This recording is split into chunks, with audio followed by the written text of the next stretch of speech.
Hello and welcome to the eighth class on coordination chemistry. Yesterday we had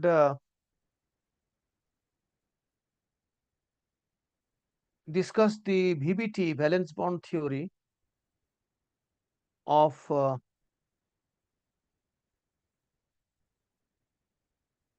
octahedral complexes.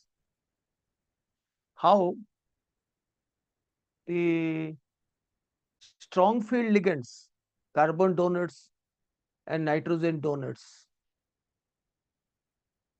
they form the inner orbital complex where for D4 to D7 configuration there will there will be lessening, decreasing of the number of unpaired electrons due to inner pairing to produce two vacant rooms, dx square minus y square and dz square for the D to sp3 hybridization. And accordingly, you predict the number of unpaired electrons, which is less than the uncomplexed ion. On the other hand, by using the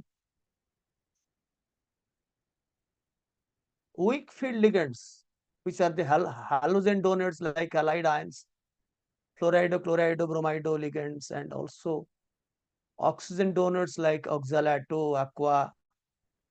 Those are weak field ligands, and they same metal ion with weak field ligands will produce outer orbital complex where the inner D, n minus 1 D will remain unutilized. I mean, changed, unchanged. Instead, the outer D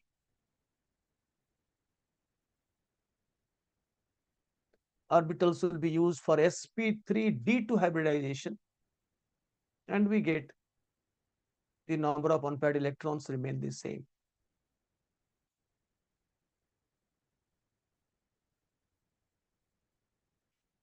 I told you some typical cases where those ligands which are in the intermediate category, either very strong like carbon monoxide, cyanide ion, nitro, nitrito N, nitrito N, nor very weak like iodido, fluorido, chlorido, oxido. Weak like aqua. Aqua comes under weak category. Amine comes under strong category, but these two are in the borderline. Sometimes, which VBT will be silent about it. Today we'll be starting CFT.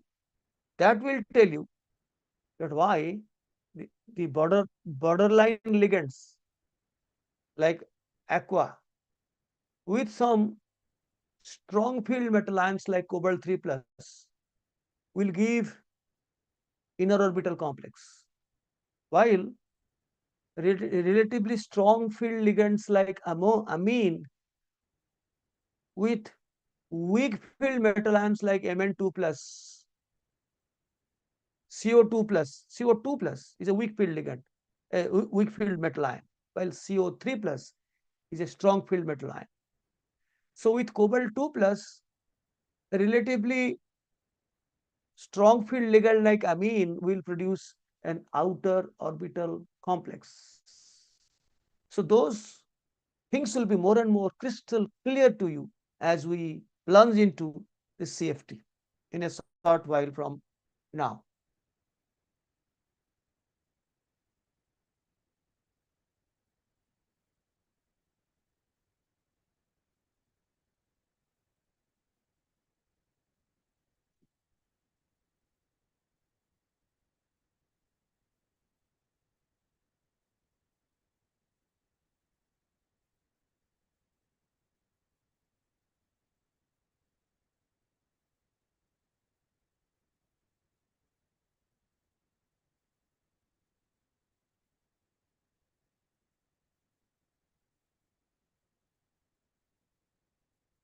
Today we'll be taking off first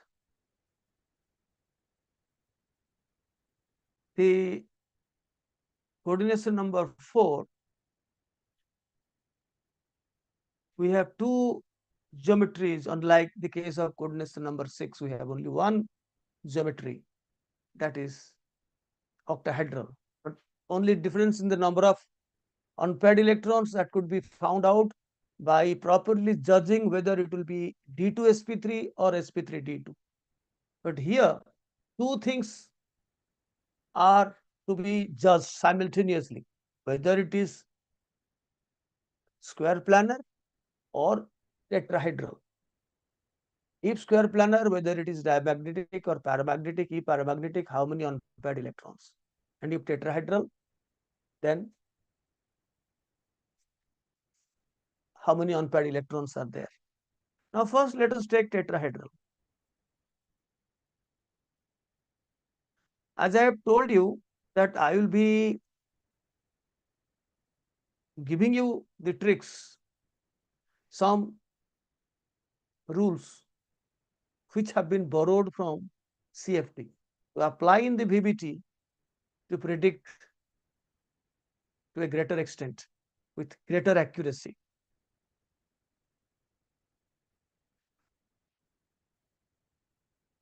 Weak field ligands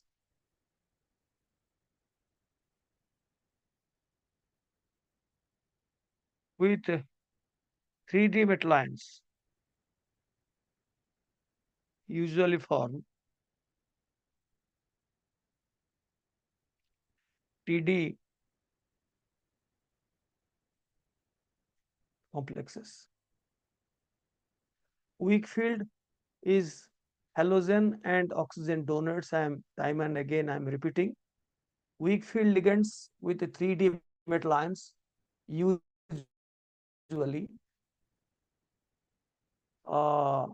give tetrahedral complexes. NS and 3p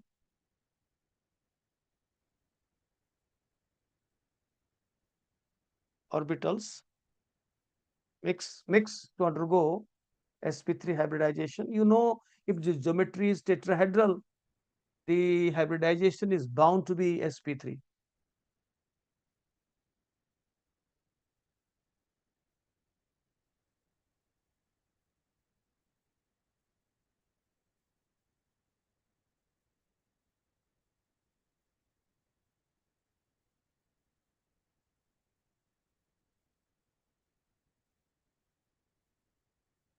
So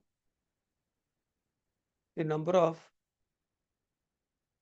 unpaired electrons remain the same.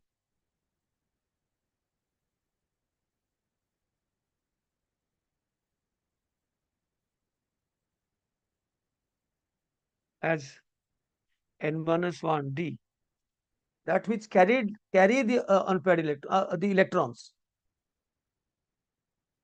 orbitals do not take part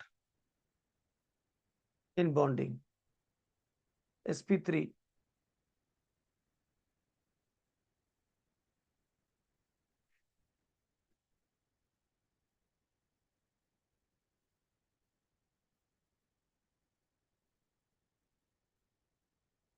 the exception is nickel 0. Nickel 0 is 3d8 4s2. Carbon monoxide is a very strong, the strongest field ligand, and this is a 3D metal ion, not metal ion, 3D metal. That gives sp3 and TD complex, and it is completely diamagnetic, just like we saw chromium hexacarbonyl chromium yesterday.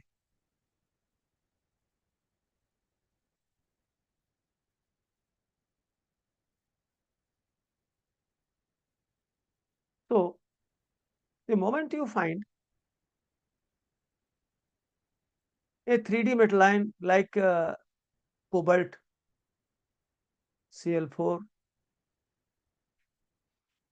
4, this has to be 4 coordinated with a weak field ligand like chlorido. And so immediately you will say it is tetrahedral. The moment and find out the oxidation state will be +2. Cobalt 2 plus is 3d7 4s0. So here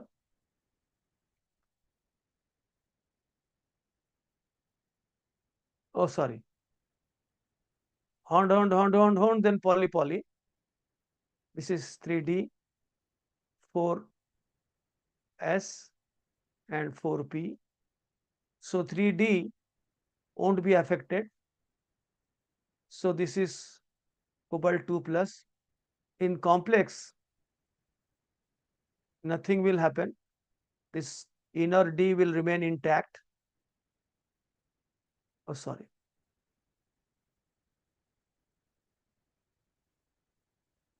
3 unpaired electrons.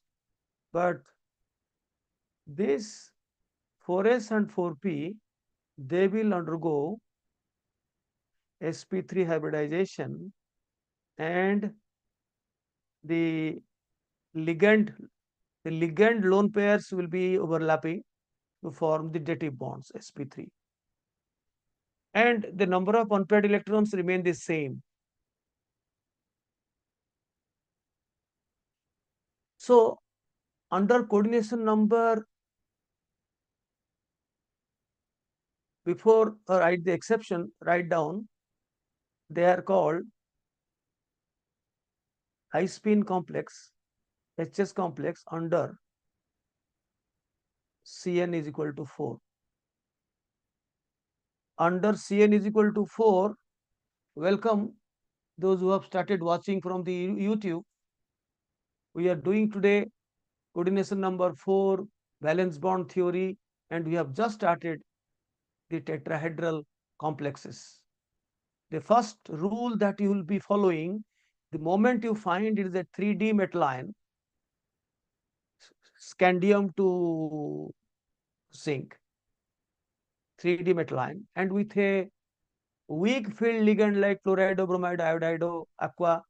So your immediate guess should be it should be a tetrahedral complex. Why it is so? All the cause will be known from CFT. These are the advanced tricks that I am giving you to predict even from VBT. So I have given the example tetrachlorido cobaltate 2, D7, 3 unpaired electrons in 3D that will remain intact.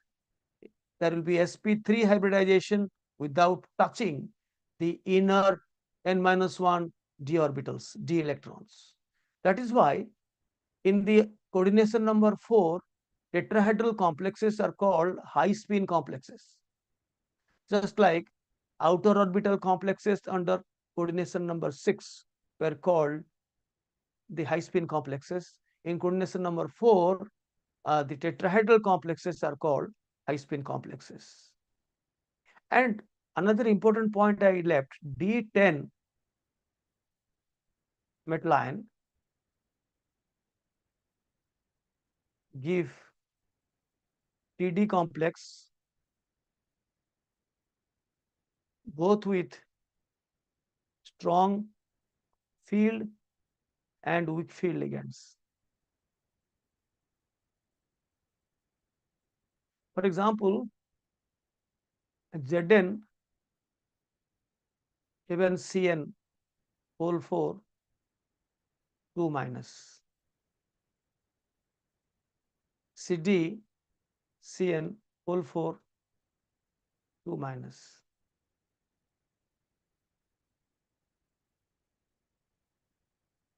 Or for example,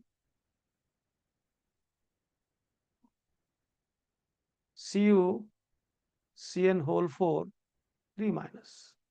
So that copper is in the +1 state. All are D10 configuration, including the weak field ligands. weak field ligands under number one rule, it will be tetrahedral. But even strong field, because when D is 10, there is no room for d orbital participation in bonding. If there is no d orbital participation in bonding, then it cannot be square planar. So let us take any one. Supposing we take this one, D10 configuration, copper plus 1 is 3D10, 4S0, hund, poly. So the only choice left with this is to undergo. So I'm just trying to save time by not writing two times, just like I did for outer orbital complex. 3 minus. I'm not talking of 2 minus. 2 minus is square planar. Copper 2 plus is D9. I will talk about square planar after some time, just after a bit. So then this will undergo sp3 hybridization.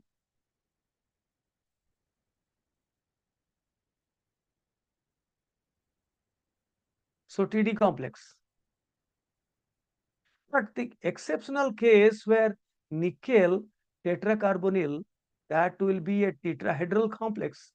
That is because nickel 0, this is in the 0 state.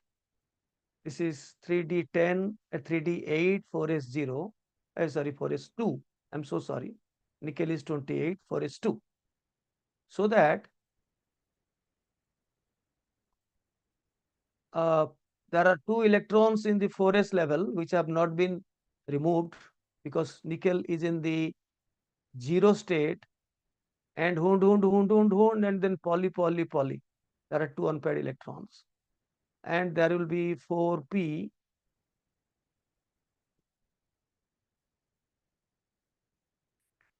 This is nickel 0, but once it is complexed, the carbon monoxide is such a strong field ligand, it will force these two electrons which are there in 4s to revert back to 3D, to pair them and finally make the complex diamagnetic and make room for sp3 hybridization. So, so, so the 4s electron pair now comes are demoted to 3D and make all the orbitals completely filled, makes 4s vacant to undertake sp3 hybridization.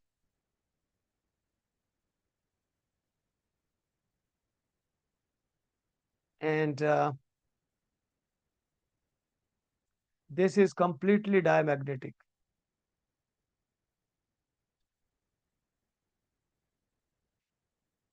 So, we will talk about square planar complex.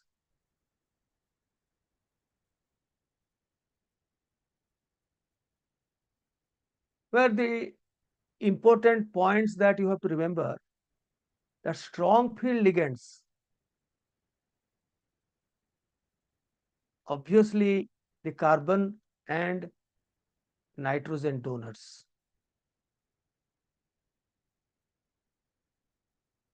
they form square planar complex. I am not mentioning 3D.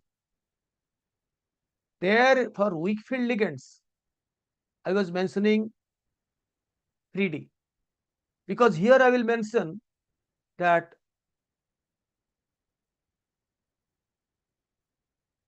mm, 4D and 5D metal ions also form square planar complex with both strong field and weak field ligands. nickel 2 plus with weak field ligand, chlorido will be tetrahedral, strong field ligand, square planar. But palladium 2 plus, platinum 2 plus, same 3d8, sorry, the 4d8, 5d8. But with chlorido also square planar, with cyanido also square planar. The reason you will know in CFT, because the metal ions become strong.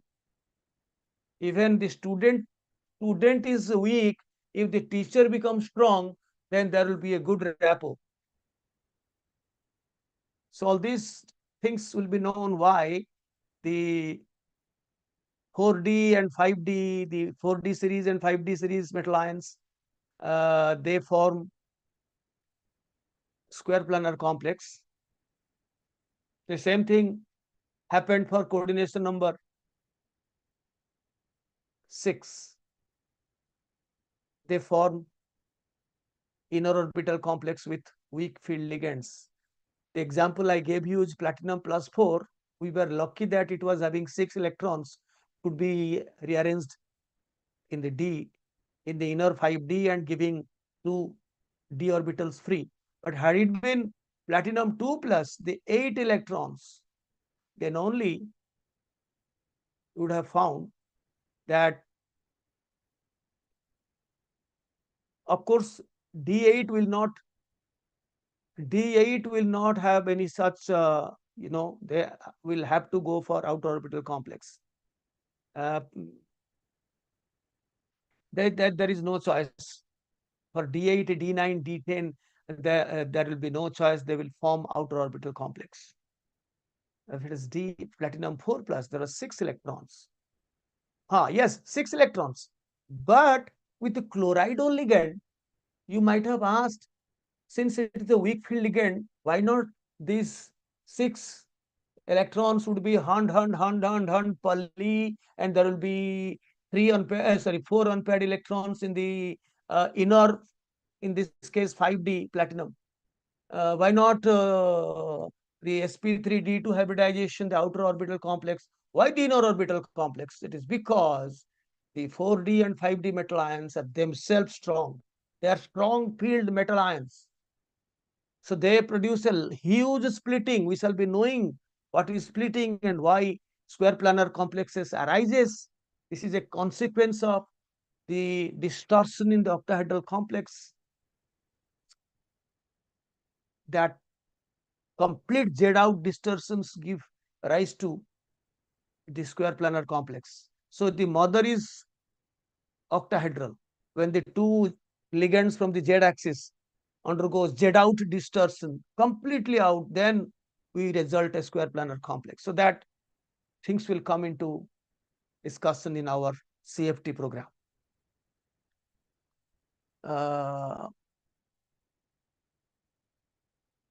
So we'll take an example, say tetracyanido nickelate among the 3D metal ion. Nickel is in the +2 state, which is 4s0, 3d8.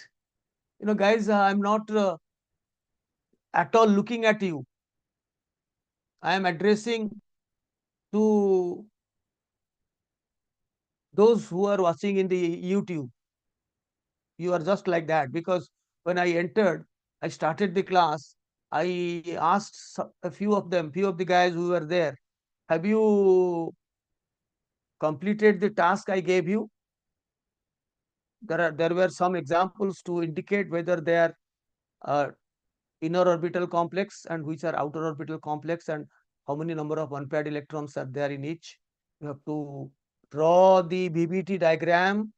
If possible, you have to rearrange in the inner D and find out the number of unpaired electrons. The answer was no. And in that case, I thought that attending to my classes have become tertiary for you. If that is the case, and I am doing for the general public, and you are also known to me very closely before, so why not you also attend along with those others who are attending now and will be attending in future also. This will be a reserve video for the progeny to benefit. So it's not like that. There will be always a give and take. Well, if you tell me, if you are doing so many public videos without anybody in Zoom, how you are doing? Is there any take? Take, I get. You cannot ask me how you are getting. I take. You try to give me, then you will know how I take. Okay. This is nickel 2 plus 2. So in this case, let us write down a few line, leaving a little bit space, write down. In this, an inner n minus 1 d, that is dx square minus y square, and n and 2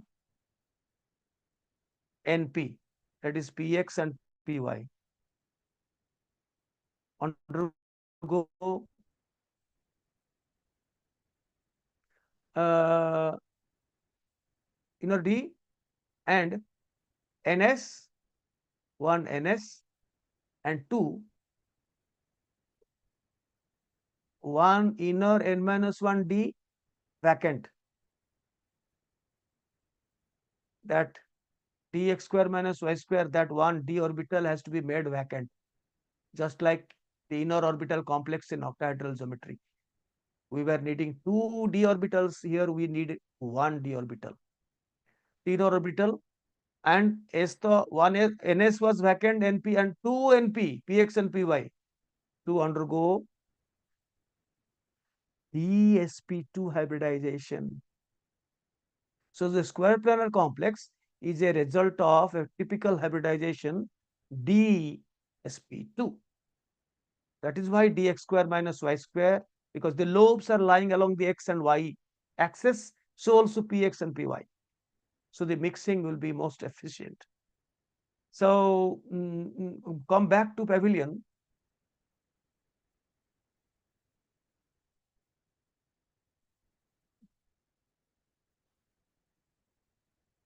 So originally there were two unpaired electrons, poly, poly, poly. This is 3d, 4s, 4p. But once complexation will take place with strong field ligands, then there will be internal pairing will occur. The internal pairing will occur. So this complex will be dimagnetic.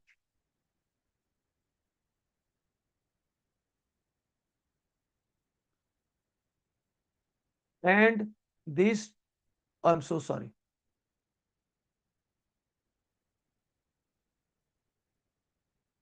There were 8 electrons needing 4 rooms, and 1 room will be made vacant for the dsp2 hybridization. Only 2 p orbitals, 1 p will remain vacant, pz will be remaining vacant.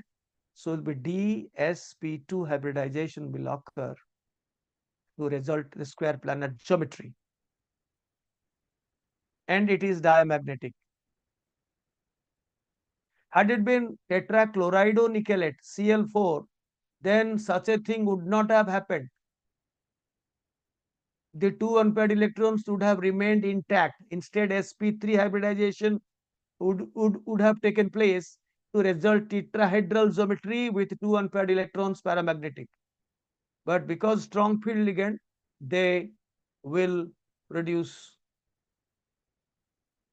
And therefore, these are called low spin complexes under coordination number 4.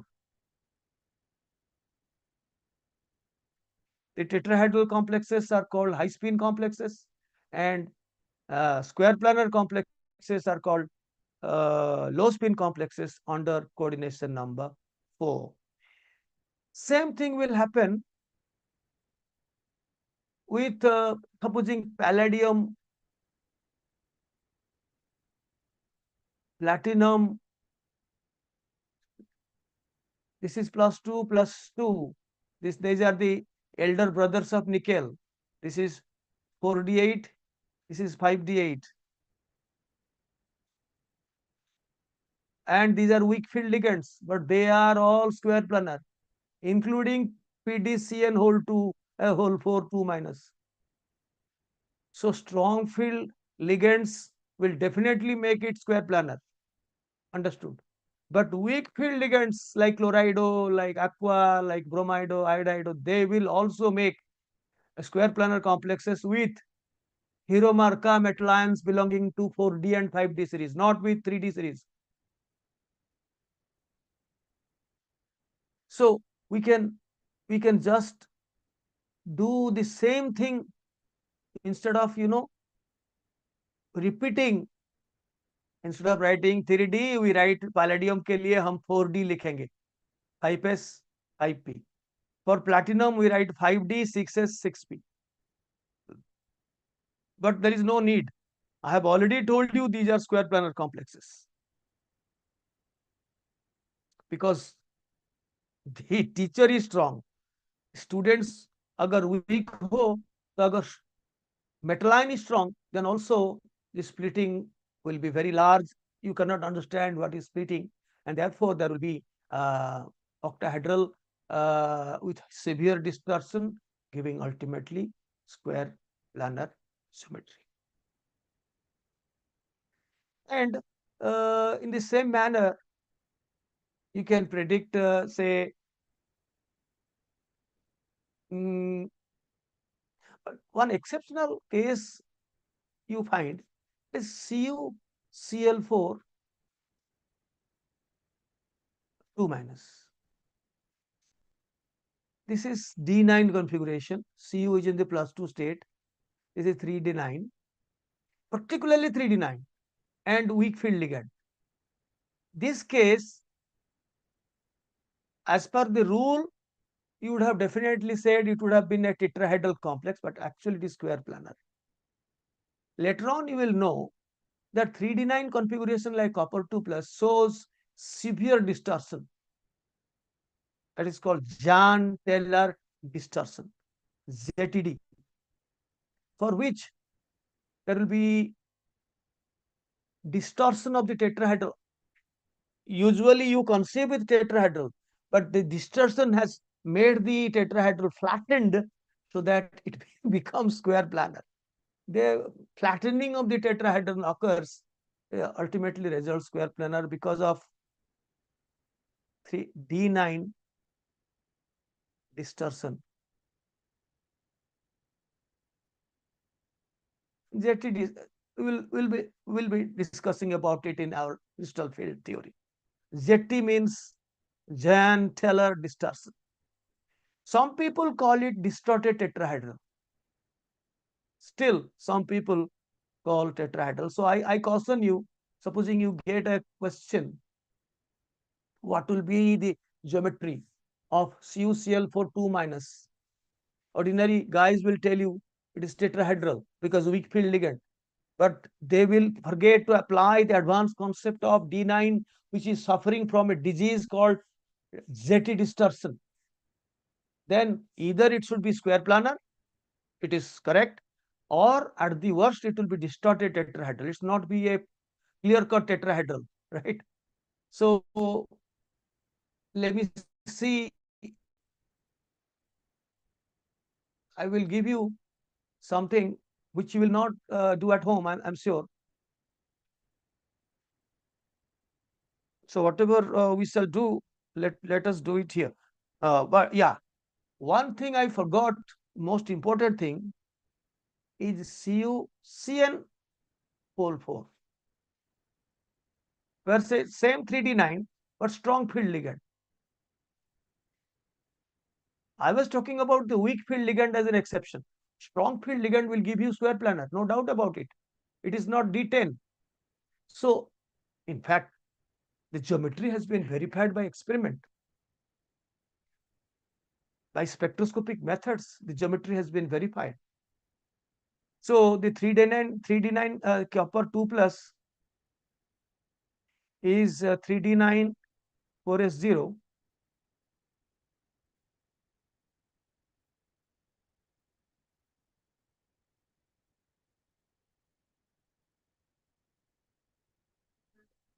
one unpaired electron.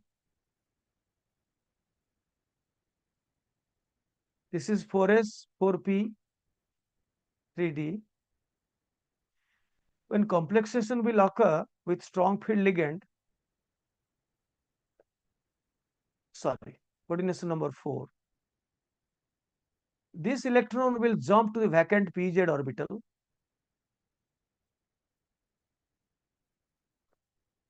So the number of unpaired electrons will remain the same, but to explain the square planar nature of the geometry shape, we have to talk about dsp2 hybridization. So this unpaired electron will be there, but dsp2 hybridization must have taken place to explain the square planar geometry.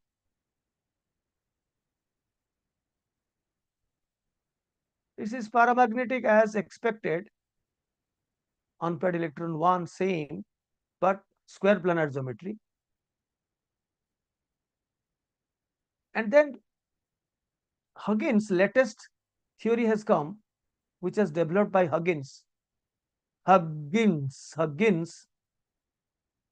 he said that this could be wrong, because if the unpaired electron, instead of staying in 3D, it is staying in 4p, which has got a much higher energy than 3D, then it would have been relatively easier for this electron to be lost, and copper 2 plus would be easily converted to copper 3 plus, having a very low oxidation potential. But actually, very high oxidation potential. But actually, it is extremely difficult to get copper 3 plus. Copper 3 plus is highly unstable. Therefore, this theory was not accepted by Huggins, who said, these are all theory. Yes, we will involve D. Logically, unless we involve D, we cannot talk about square planar. He said, instead of dsp2, it is sp2d hybridization in this case particularly, where there is one unpaired electron. So the inner D will remain the same. The inner D will remain the same, so that it will not be possible for it to be lost so easily. And copper 3 plus is not produced easily. This will remain as such. But what will happen here, which is looking very, so this is 4s, 4p and 4d. 1s, 1p, px and py, 1s and 1d, that is dx square minus y square. So that will undergo, I will just leave this sp2d hybridization, just ignoring the pz orbital. Pz will be standing at its z axis, but 4s, px and py along with dx square minus y square, they are lying on the x and y axis. They will forget the z axis pz, and they will mix up and produce sp2d hybridization, so that it will be directed towards the four corners of a square, and the geometry will be square planar. So remember, in the question for copper 2 plus, if you find dsp2 one option and sp2d another option, go for sp2d. This is the latest. dsp2 for others, but there is not d9 up to d8 dsp2 with strong field ligand.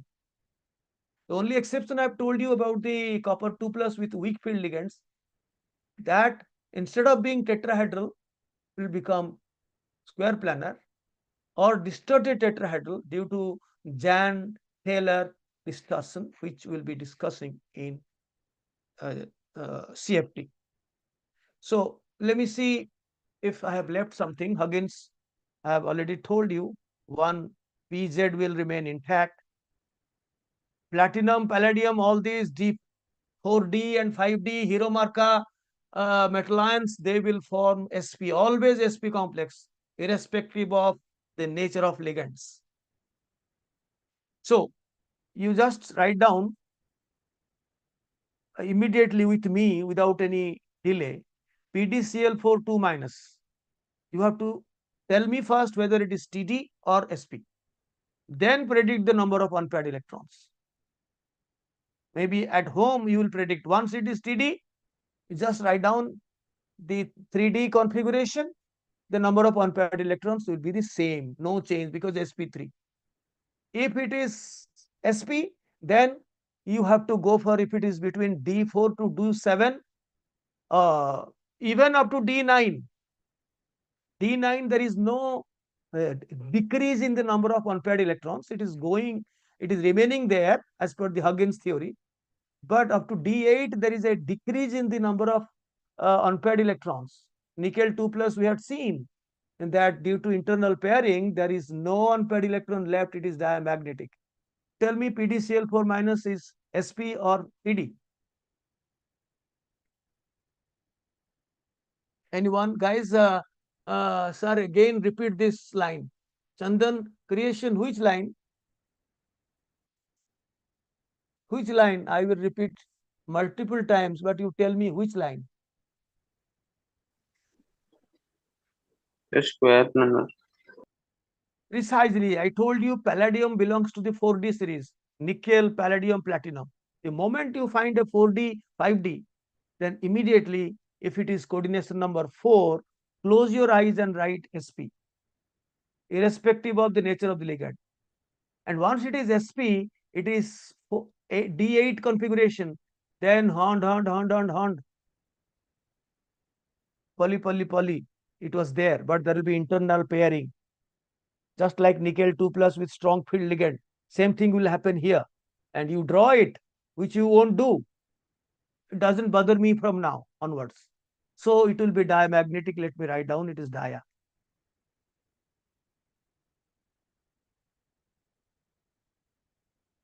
It will be a diamagnetic complex. That also I have asked. Predict the magnetic properties means whether dia or paramagnetic you have to predict. It will be diamagnetic. Because 8 electrons, they will be arranged. 2 unpaired electrons were there before complexation. During complexation, they will be paired, giving one room dx square minus y square for the dsp2 hybridization. And tell me, what about this?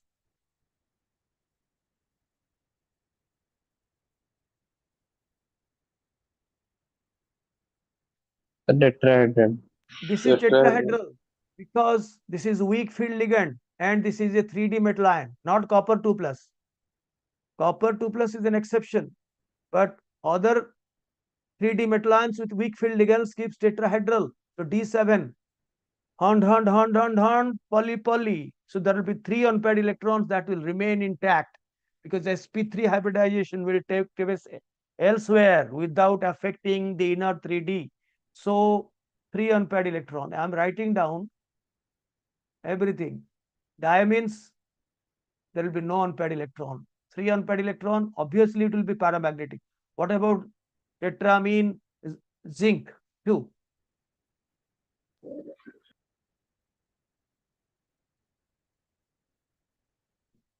What about tetramine zinc 2? Tetrahedral. This is TD because I told you whether it is strong and weak, but if it is D10, I have given you a, in our copy, I have written here in the TD, D10 configuration, metal ion like zinc, and whether it is strong field or weak field, it will be tetrahedral, sp3. So it will be diamagnetic. And what about this? Copper is in the +1 state. I have given this example in our discussion. Square planar. Are you kidding me? This is D10. No, I sir, had given tetrahedral. particular tetrahedral. This is not 2 minus. Had it been 2 minus, it would have been square planar. That also we were discussing just now. Just now we were discussing Cu2 plus. Copper is in the +2 state, D9. That one electron That became a controversial point, and Huggins ultimately suggested no, that let it be there in 3D. We are not using 3D, we'll be using 4D. Then only we can explain that copper 2 plus is difficult for it to be oxidized to copper 3 plus. So this is TD. Therefore, you have to be very thorough in finding out the oxidation state and the electronic configuration of the transition metal ions, which we have done for the first row, but shortly we shall be studying the transition metal uh, uh, as a block, the D block. There we'll be revising. Of course, these things you already know in your periodicity program, but we'll be revising that. So this is TD. What about bis-ethylene diamine palladium 2? This is a neutral ligand. So palladium, platinum, if you find any rhodium, iridium, they are square planar complex under category of coordination number 4. CL, sorry, it is SP. And since it is SP, D8, there will be internal pairing. This is palladium. So this is dia. What about tetracarbonyl nickel 0?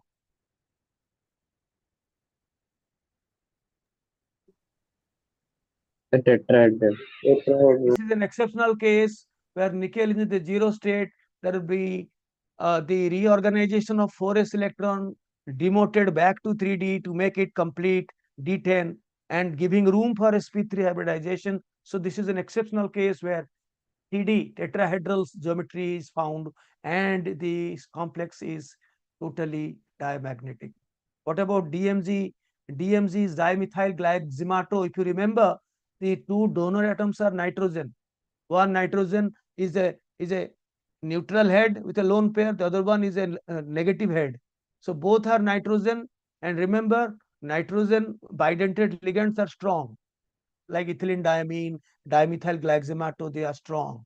Therefore, I have written the answer here: Sp and dia. Dimethyl glycosimato is the dioxime of a alpha diketone, butane 2,3-dione. That's the dioxime. Is made alkaline to give DMG -1. Charge is -1. So the donors are not oxygen. Donors are nitrogen atoms. Then this is glycinato. Glycinato, one head is nitrogen, the other head is oxygen. So therefore, doesn't matter. Hiromarka teacher is there. Whether it is glycinato or it is simply fluorido or chlorido, it is the sp complex. And it will be, since it is PT plus 2, D8 configuration, it is dia, just like nickel 2 plus. And what will be the shape of this? Tetrabromido manganate 2.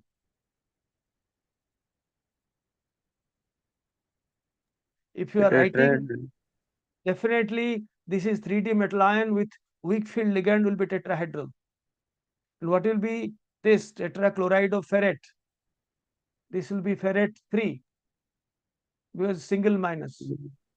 Tetrahedral. Same Tetrahedral. tetrahedral. You have to find, in these cases, you have to find the number of unpaired electrons. Sir, Because Fe3 plus is D6. Hunt, Perley. There will be 4 unpaired electrons untouched. sp3 hybridization will occur. What about tetrachloride or cadmiate? This is Tetrahedral. cadmium is the elder brother of zinc. So these are D10 configuration. They are not truly transition metals. D10. So they will always TD. So what about this? TD. The TD. Again TD zinc. Sir, So tetrahedro mercury ଟା କଣ? Sir, AgI4. same. TD. Ag I4 2- is also tetrahedral mercury. Mercury, there is a +1 state, but D10 1s S electron will be there, 4s, sorry, 6s1 will be there. You understand? Yes, sir. So I gave you this task, and I have given you this is aqua ligand, aqua ligand, and I told you D1, D3, D D1, D2, D3, D9, D10, so D8, D9, D10. They would have no change in the number of electrons, even if for D1, D2, D3 you carry out the inner orbital D2 sp3 hybridization for strong ligands, or by mistake you make sp3 D2, even with strong ligands, the consequence will be same. Octahedral and number of unpaired electrons will unchanged. But for D8, D9, D10, you cannot do D2sp3. For all types of ligands, even with strong ligands, you have to go for sp3d2. Only between D4 to D7, you have to make a choice whether I will go for inner orbital or outer orbital. If it is strong field ligand, then I will go for D2sp3. The inner orbitals will be used, so that there will be reorganization of inner d electrons and there will be reduction in the number of unpaired electrons only for the case of D4 to D7. With strong field ligands, then there will be decrease in the number of unpaired electrons. These cases are very, very simple, but only these three cases, four cases which I have underlined, they will have a different answer. Chromium 2 plus is a weak field ligand, a weak field metal ion. So even with a relatively strong field ligand like amine, it will produce outer orbital complex. So chromium 2 plus is a D4 configuration. So all the four unpaired electrons will remain intact. This you cannot know unless you study CFT, Delo, pairing energy, calculations, all these things you will know. But I have given as an exceptional case, I have told you. All other cases will fall under your uh, rightful thinking. But these exceptional cases, I have told you that this will go beyond your present level of knowledge. Similarly, Fe2 plus is not also a strong field metal ion. So amine will produce, the D6. There will be 4 unpaired electrons, hand.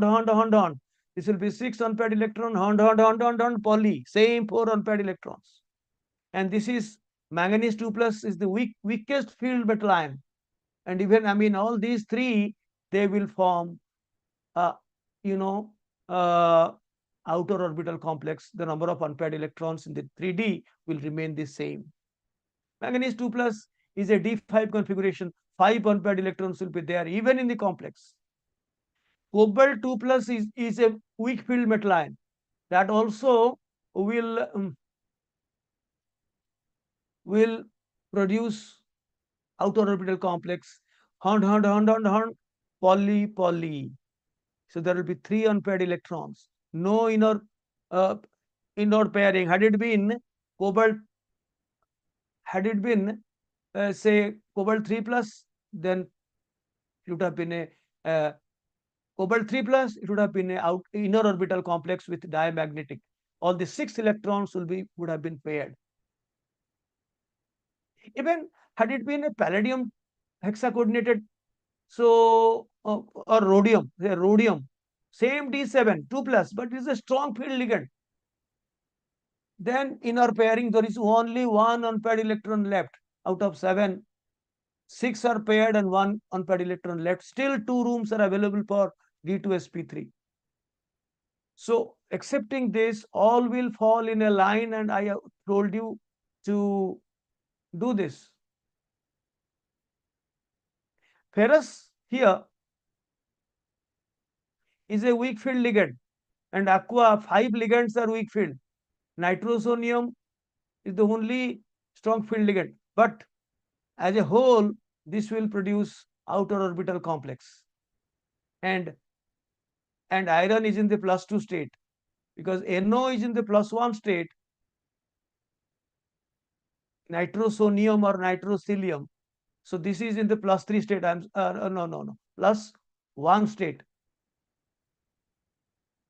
This is in the +1 state.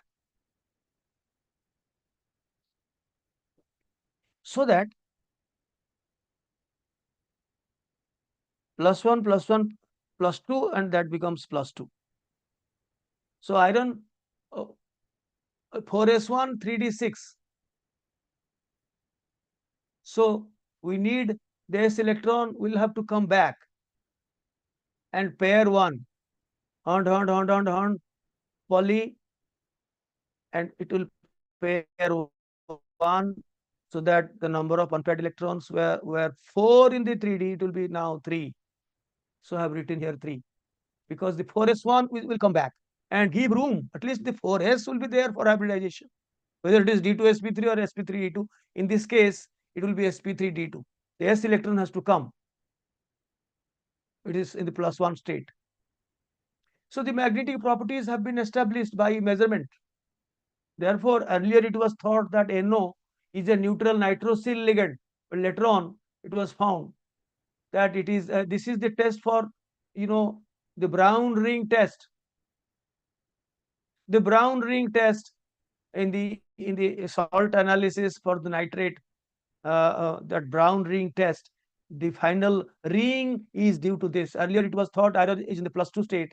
When the magnetic properties were determined, it was found that it has got 3 unpaired electrons. Had it been +2, then it would have given 4 unpaired electrons, and the corresponding magnetic moment would have been 4 into 4 + 2 square root Bm, but it is coming 3 into 3 + 2 square root Bm. So all these things I am saying, this I have shown you that cobalt, this is in the +3 state. Even if aqua is a weak field ligand, but since cobalt 3+ is a strong teacher, that makes aqua as a complex, as a inner orbital complex. So all the 6 electrons get paired, and it is diamagnetic. I have given you the hint from which you can guess whether it is inner orbital or outer orbital, and you didn't care to. Good sir, can you please tell me how to predict products of chemical changes? Are you kidding me, Gursis Singh? I am teaching something different to class 12 students and above. It seems that you are not a class 12 student or above. You are asking about to predict products of chemical changes. So that I have a series of lectures, video lectures. I can just give you the links later. You come in, remain in touch with me, so that you can know the tricks how to predict the products in inorganic chemical reactions. Now, we shall start today most interesting CFT. And before CFT, let me just sound you what are the limitations of VBT. Most of the things you cannot understand now. It cannot explain the relative stability of complexes, cannot explain why high spin complexes, some form high spin and some form LS. All the logic you won't find here. Cannot explain the relative strengths of ligand, which are high strong field ligands and which are weak field ligands. No. Cannot explain why some metals form some metals form TD and some metals form SP complex. I told you the tricks and rules, but why? Those things will come in CFT.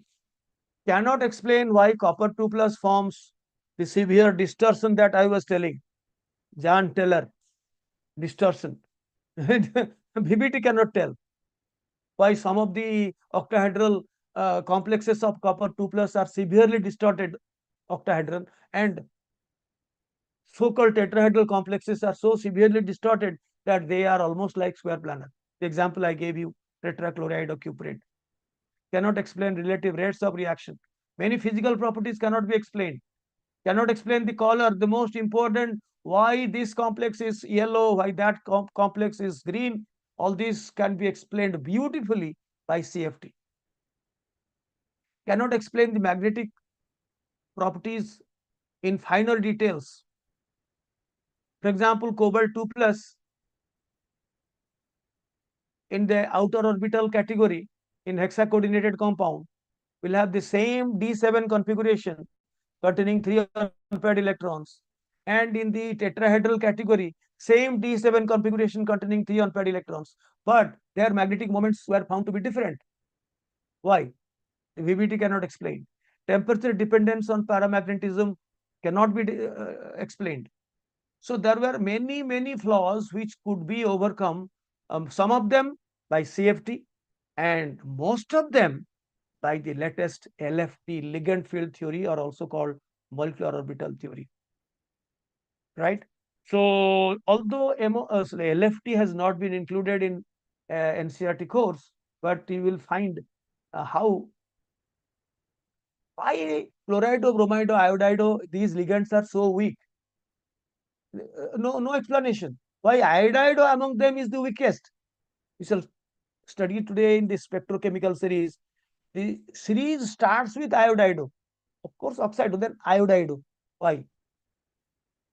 Because there is pi bonding concept which is completely lacking in CFT.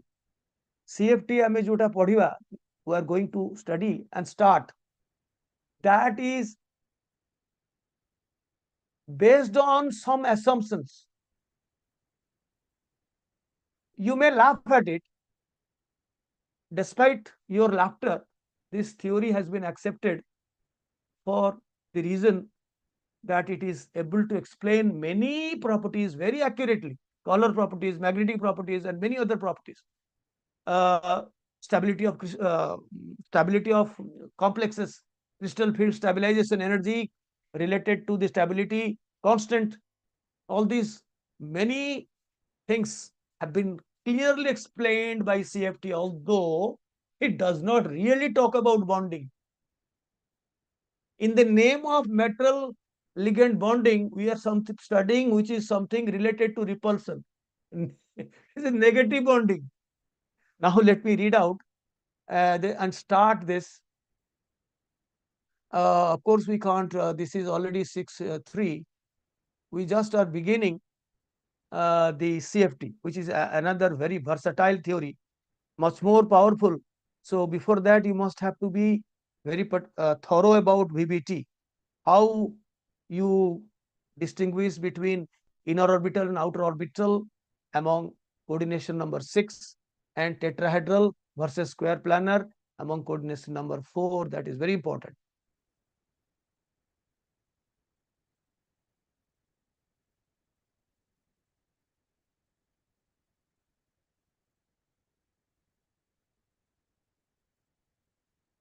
Now in crystal field, it was developed by Hans Bethe and John Hasbrook. The assumptions contradicts VBT. However, this theory is used as an advanced tool to predict the properties of complexes like strength of ligands, stability, color, magnetic properties of complexes. Also, it explains the distortions in the geometry of some complexes and many other things. It is in fact not truly a theory of metal ligand bonding.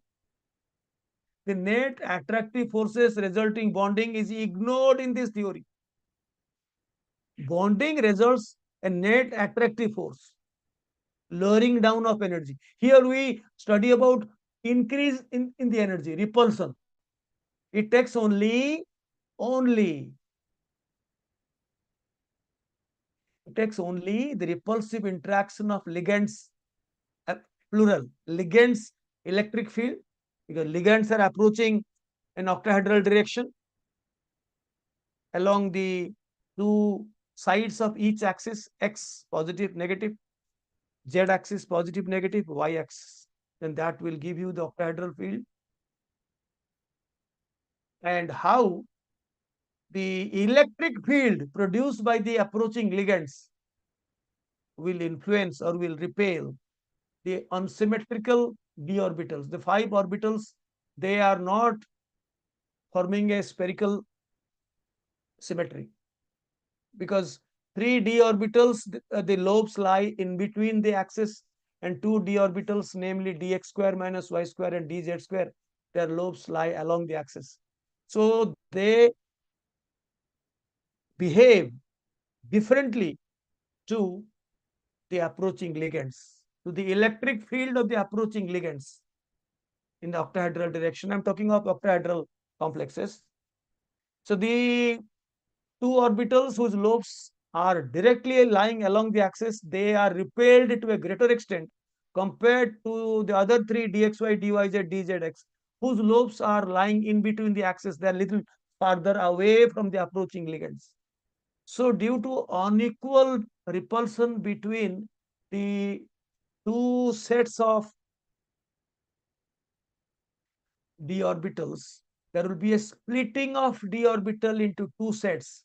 The degeneracy of the d orbitals will be removed to produce two sets having different energy. One set of higher energy called the Eg set, E subscript G. I'll tell you why. And the other set of lower energy called T2G, T subscript 2G. And they are compared with respect to a hypothetical average, which is called the barycentra. Because as a whole, if you just presume that the orbitals are symmetrical, then all of them will have the same increased level of energy.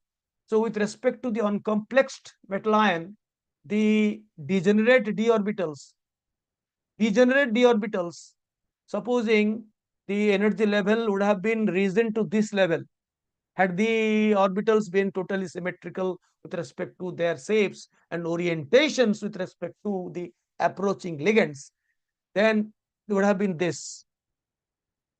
But with respect to this hypothetical spherical symmetry ligand fields or crystal fields, there will be a split between the two sets. E2G will remain down and EG will remain up, and in between there will be the hypothetical barycenter. Had there been no dissymmetry and all the lobes would have been distributed in a spherically symmetrical charge density, then the repulsion with all d orbitals would have been same, and the increased level from the uncomplexed would have been 1. But now there will be 2 with respect to that hypothetical average or barycentra. 3 will come down, the T2G set, and 2 will go up because their lobes will be lying in between the axis. They will be relatively more repelled than the other 3, which will form the T2G set. Guys, we'll be writing, don't worry, we'll be writing these things in short. The extended file I will be sharing with you. I'm always keeping these files in the form of PDF files in my video description box. And anybody who is watching, I find many of guys are watching, they can download the video, the files from the links that I have given.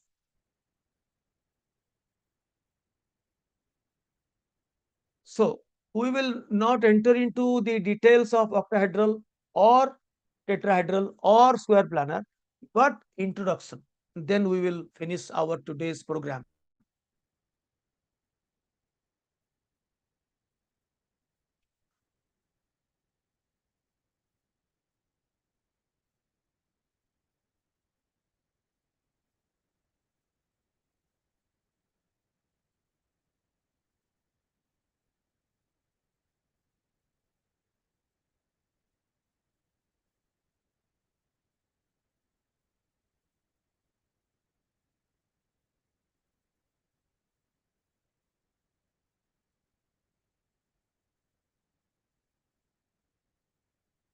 Ligand are considered as point charges for neutral molecules like ammonia, aqua, ethylene diamine, or point dipoles like negative ions.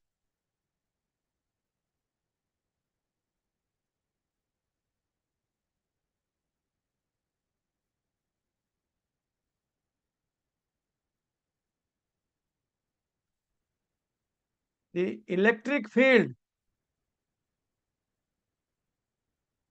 this was formerly called crystal field because this was first started by physicists.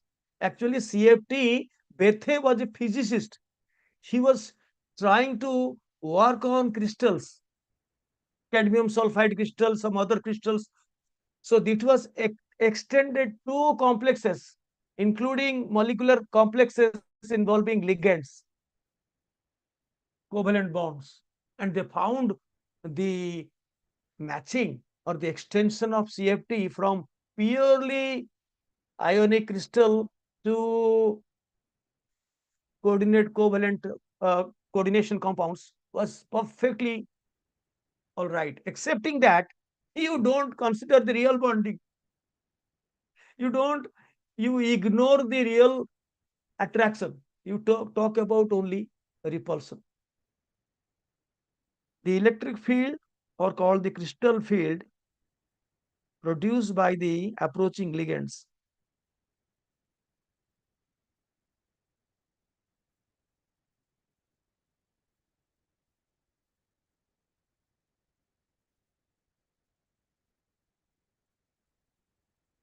interact, repel,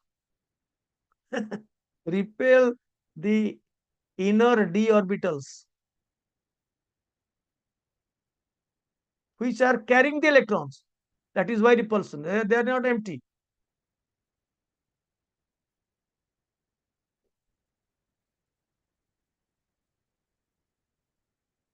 And raise their energy levels.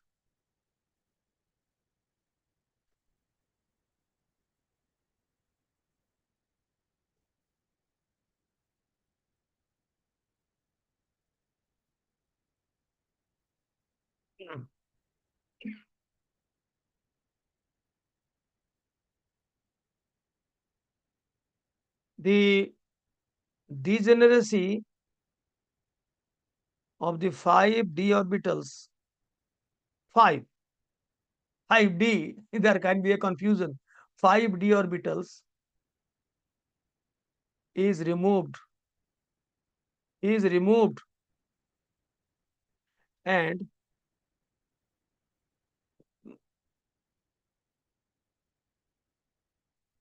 two sets of d orbitals are formed due to different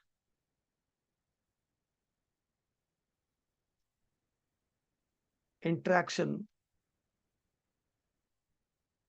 of the crystal field. Crystal field means the electric field produced by the ligands. Different interaction of the crystal field. We can call it ligand field, but ligand field becomes a little confusing because ligand field theory is something different. So ligand field word is not applicable here. We can apply the crystal field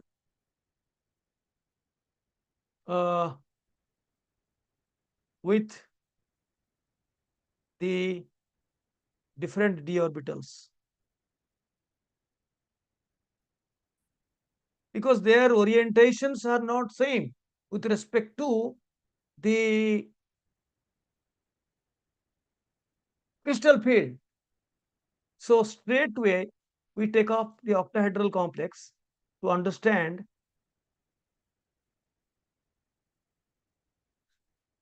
Have you written down up to this? The Yes, sir. degeneracy of the 5d orbitals is removed and two sets of d orbitals are formed due to different interactions of the crystal field with the different d orbitals of the metal ion.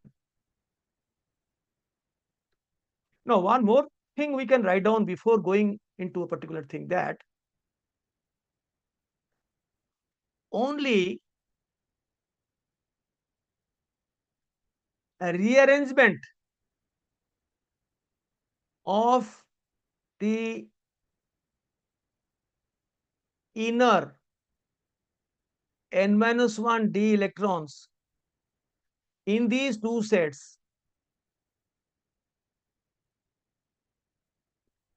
we can predict all properties.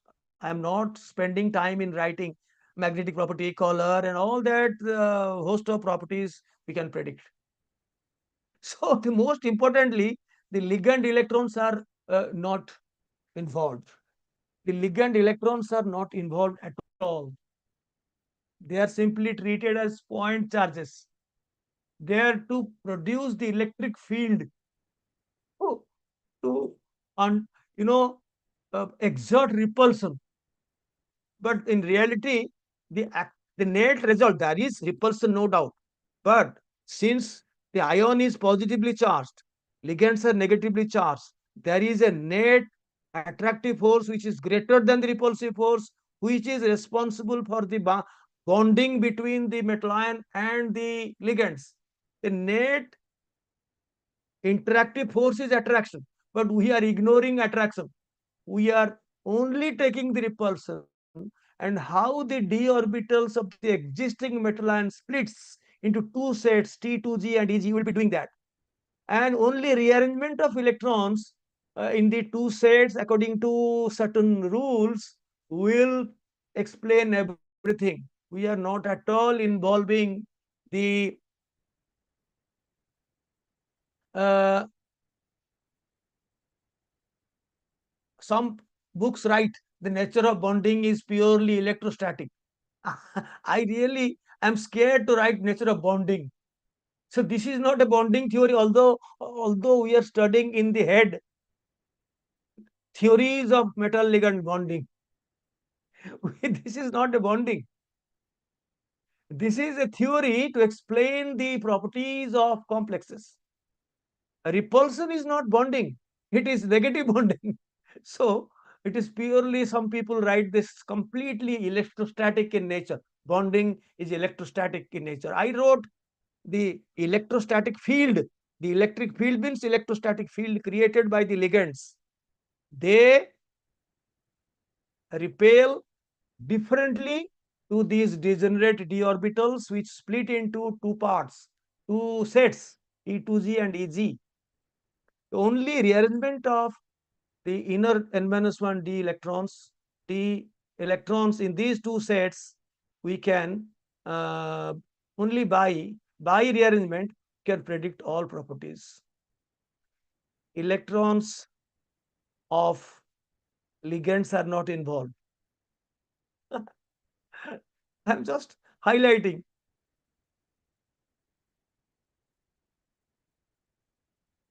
Now we shall write octahedral complex and show the splitting and go.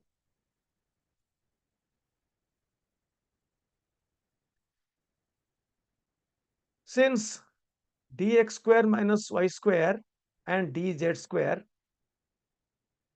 orbitals, comma, the lobes are lying along the axis,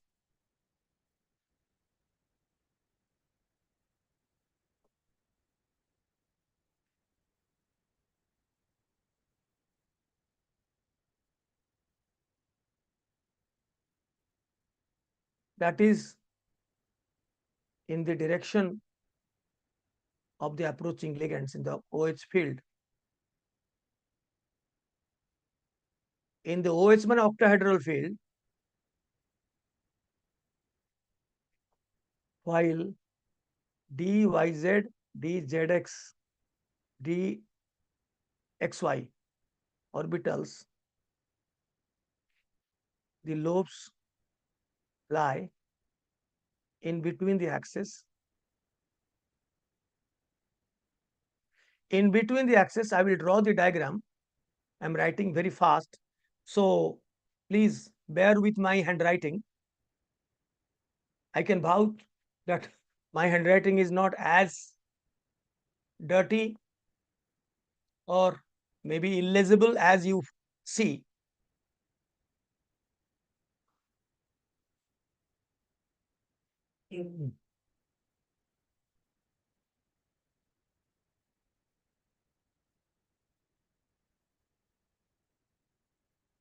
The former two, that is dz square and d square minus y square, acquire higher energy called the EG set, and the latter three, that is dyz, dzx, dxy, acquire lower energy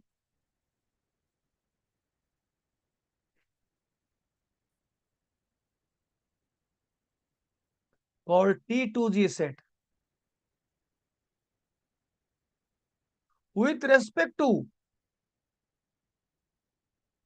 a hypothetical barycenter average called barycenter,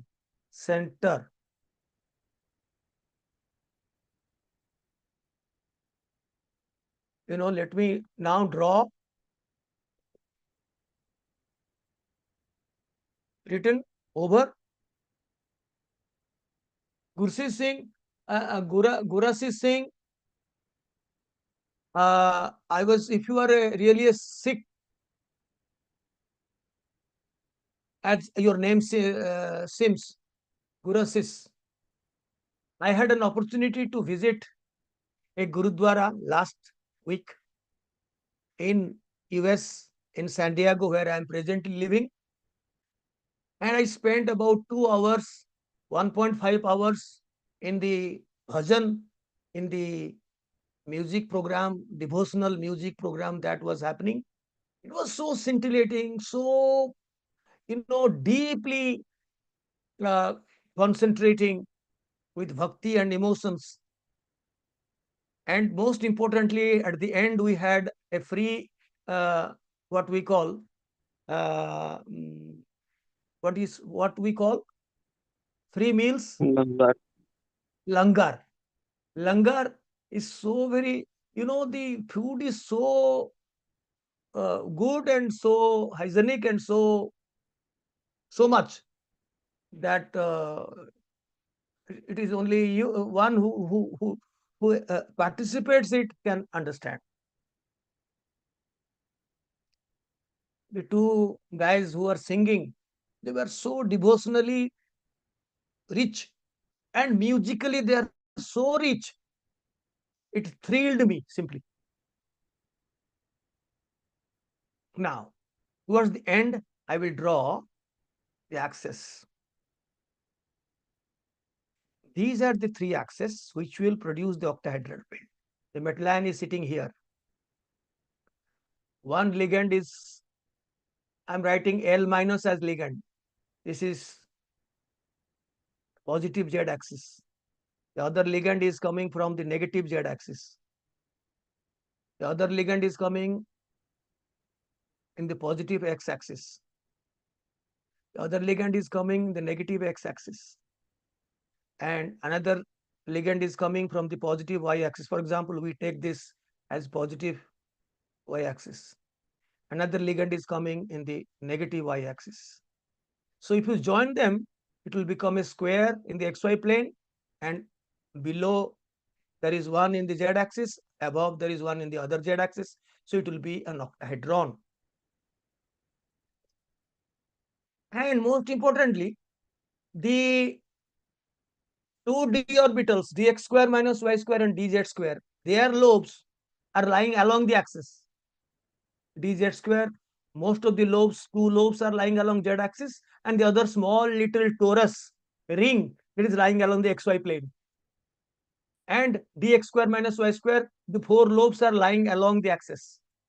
So they are nearer to the approaching ligands. The ligand field, these are this combination of 6 ligands at the respective you know vertices of an octahedron, which are believed to be positive negative x-axis, positive negative y-axis, positive negative z-axis. And the d orbitals of the metal ion, ligands have no role to play excepting producing the static electrostatic field to repair. To repair.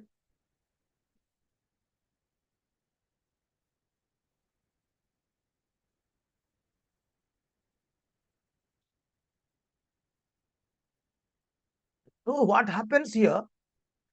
Now, there were 5 degenerate orbitals before complexation. 1, 2, 3, 4, 5. I'm sorry. So 5 d orbitals, degenerate orbitals. But that would have been getting greater energy due to repulsion, and all of them would have been again degenerate, but that degeneracy will not be there. So this is the hypothetical average, which we are taking only for comparison purpose, but it is not the case. Hypothetical barycenter. So with respect to that barycenter, which is much above the uncomplexed metal ion, this is complex, but this is hypothetical. But with respect to that, there will be splitting. The upper will contain the 2d x square minus y square and dz square. This is called the EG set. I will tell you why it is called EG. And the lower one contains 3 because their lobes lie in between the axes. They are relatively less repelled. So this is dxy, dyz, dzx, and this is called the T2G set. And this gap between the EG and T2G set is called del O or 10 dq. Del O, the difference gap, is called as octahedral splitting. Not energy, it is understood. Simply octahedral splitting. And it was formerly called 10 dq. D stands for d orbital, d electrons, and q is quantum. So it was just taken as 10 dq. Out of 10, how much? 10 dq. And according to the conservation of energy, with respect to the barycenter, the total energy gained by the two EG orbitals should be equal to the total energy lost by the three T2G orbitals. Therefore, from the barycenter, this EG set is plus 3 by 5 del O above, and with respect to the barycenter, the T2G is minus 2 by 5 del O down the barycenter. So that, there are 2 orbitals having higher energy. So 2 into plus 3 by 5, this is the total gain, plus there are 3 in the lower set. So 3 into minus 2 by 5 del O. So this will be 0. So therefore, the conservation of energy principle is applicable. Therefore, with respect to the barycenter, the EG set is 3 by 5 or 0.6 del O above the hypothetical line, and the T2G set is below 2 by 5 del O, or energy wise minus 2 by 5 del O, or 0.4 del O, or if this is 6 dq, in dq wise 6 dq, this is minus 4 dq. dq is not in use. Have you drawn this? Yes, sir. Yes, sir. So let me tell you, according to principle of conservation of energy,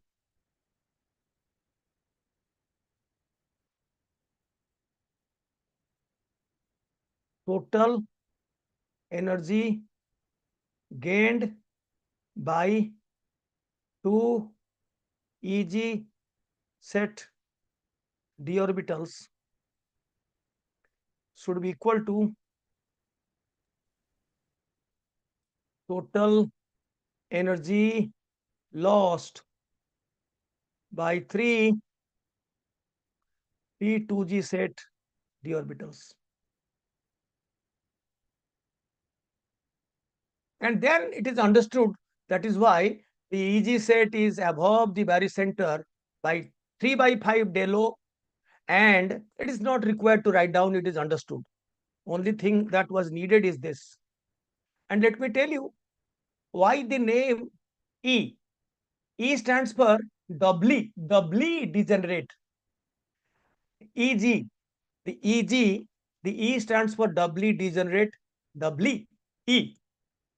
And G, you will know later, that is called a Girard symmetry. The octahedral field has a Girard symmetry. Girard symmetry is the inversion center, you know. Inversion center, you know. So octahedral field has a Girard symmetry, so EG. E is doubly degenerate.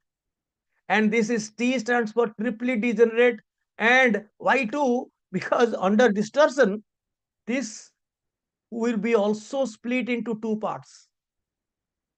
This will be split into two parts. That is why it is further doubly, further it will be split. Therefore, but Girard, so T2G, triply 2G, T2G. And D stands for DQ, D stands for D orbital, D electron, and Q is quantum. So these are some of the notations. And we close today. I think we have gone up to this point. The assumptions we have done. See, this is, I have copy pasted here. This should be minus. This is the actual octahedral field, but this is a hypothetical spherical charge distribution, which would have brought the energy level up to this hypothetical barycenter. But with respect to that hypothetical, there will be EG set, which is 3 by 5 del O above, and T2G set, which is 2 by 5 below. So there will be conservation of energy because the lobes of dz square and dx square minus y square, they are lying along the axis, that they will be relatively more repelled than the other three whose lobes are lying in between the axis. So this is my diagram where you find everything. And I have already told you, E stands for doubly degenerate, G for Girard symmetry for octahedral field, triply degenerate 2G, two Girard sets under distortion that will be studying later in our Johnian crystal field. DQ stands for D for D orbital and Q for quantum. Oh, that is the end of today's program. Guys, how did you like? I am Siddharth Mahapatra. Welcome. Hello, sir. I love pranam. Yes, I also love you, Shiva Ghosh. How did you like it? If you like it, and if you have not yet subscribed to my channel, don't, please consider to subscribe to my channel. And if you like, and I am always marking that you are careless, I can say, please allow me to say, to hit the like button. How long it takes to hit the like button, but you are not doing. I find only many viewers, no like button. That means, do you dislike it? No, I look to my analytics, nothing. In analytics, everything will be clear.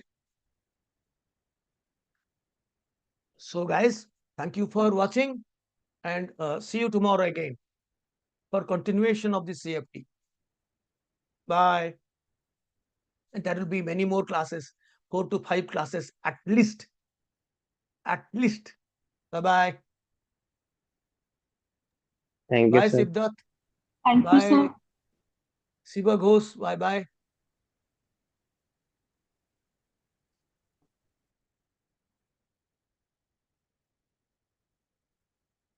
Next time